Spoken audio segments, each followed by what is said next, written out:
Amelia Reyes Obusan, and I graduated from medicine in never mind the 19, huh?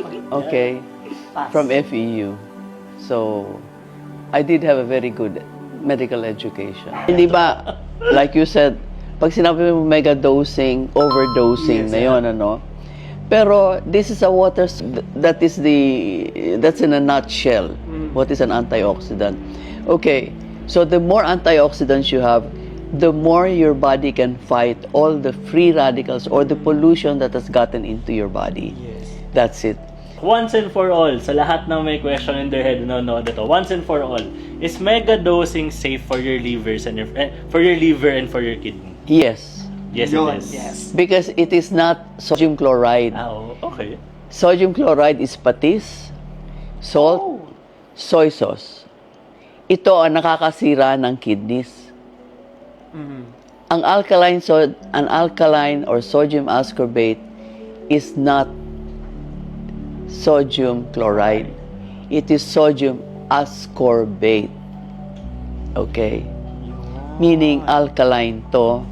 Meaning yung pH niyan can go up to 9. It depends on how much you take.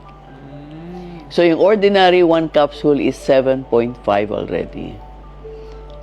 Ang sodium chloride, pag ininom mo as sodium chloride or nilagay mo sa pagkain mo na pagkadami-dami kasi walang lasa, naglagay ka pa ng patis, naglagay ka pa ng kung ano-ano dyan, lahat ng condiments na puro Chinese ingredients na ang taas-taas sodium, sigurado ako, yung kidneys mo masisira. Okay. And So it's chloride. different, Doc. Sodium chloride is different from sodium ascorbate. Yes, So this one definitely. is healthy. Ang ganda po. Yes, Doc. correct. Doc, may isa pa akong question. Lalong nyo, itatanong natin yan. Yun, Huwag kayong tama. mag-alala. Doc, question. Ito, lagi nating naririnig to on others. About sodium ascorbate. How do you use sodium ascorbate for your health and wellness? Nakagaling ba talaga siya ng sakit? How does it work? I cannot say it cures. Yes. Okay. You never say it cures. No. Alright. It does not remove tumors. It helps. It helps contain viral infections. It helps kill bacteria. But I will not say it cures. Because you have to have other adjuncts in medicine. Like for cancer, you need definite some medications like chemotherapy probably. Yes, correct. Now we have other studies that says ivermectin helps together with sodium ascorbate. Whoa. Wow. Together, it's always together with sodium ascorbate. If you take antibiotics, take it with sodium ascorbate because Yes. it helps absorb the medication faster. Kaya siguro ako mabilis gumaling kasi di ba nung pag may pneumonia ka, may mga antibiotics. So, mabilis yung absorption. So, what your vitamin C does, sodium ascorbate, it helps, it boosts the immune system. It brings in more lymphocytes. It brings in more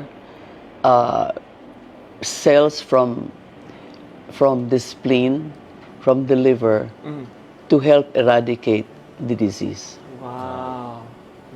Because of the electron donation. Yes. You always have to go back to the electron donation.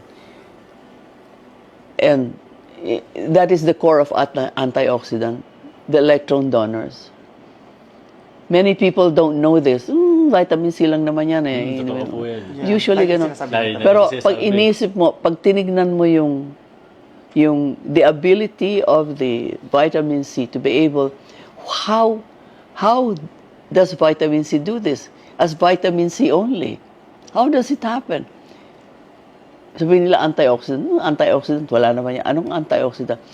People do not think what an antioxidant means and what it really does. Or sobrang nung narinig ko yung mga sinasabi ni doktor, kaya pala no wonder siya tinawagan mother of sodium ascorbate. Grabe, no? alkaline vitamin C. Di ba? Parang grabe. Dati talaga I have doubts na oh, megadosing ako, it scares, nakakatakot, baka mamaya masira. And napaliwanag ni Doktora kanina na it's safe, it's water soluble, it's very, very safe. And lalo na sa mga current events natin with regards to cancer, to HIV na lumolobo na almost 6,000 na yata. Wow. As far as I read the news, nasa 6,000. So it will help to boost immune system.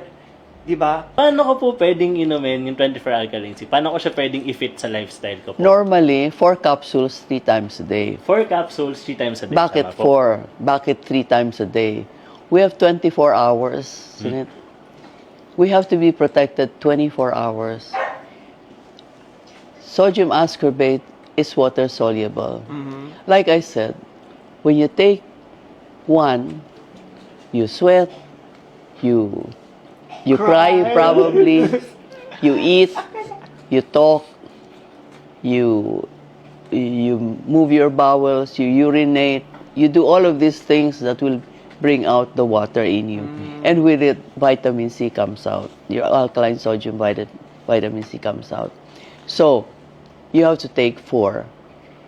3 times a day. Hindi yung 8 iinumin mong bigla. Hindi po pwedeng sabay-sabay. Huwag sabay-sabay. Pag Naman, o sige, inumin ko na sabay-sabay para hindi na ako iinom. Opo. Hindi. 8 hours, 8 hours, 8 hours. Water soluble. Nawawala yan. As you take it, nawawala, nauubos. Nawawala. So, 8 hours yan, kailangan you're protected 24 hours. So, kung 4 lang ininom mo, ngayong umaga, after 8 hours, wala na yan. O, ano na yung 16 hours mo dito? Wala na. So, pagdating mo dun sa taas ng konti, 8 hours, another dose of 4. If you're normal. If you are not well, like me now, I'm not well. I haven't been well for the past... Anyway, I take 10 of these 3 times a day. Right now, I take 4, 10, 3 times a day, 4 times a day. You will have, the first time you take it, you will have a loose bowel movement. Yeah, Wag ho kayong Same. mawawala ng... do not fret, do not get... Huwag po kakabahan. Oh, it will just normalize when the toxins and the bacteria and the viruses have already left your body. If you have brought it out already through your bowel movement, through your urine. But you have to continue taking it. If you're not well, you continue taking it at 10, 15, 20, 25, it doesn't matter. It doesn't stay. It gets out.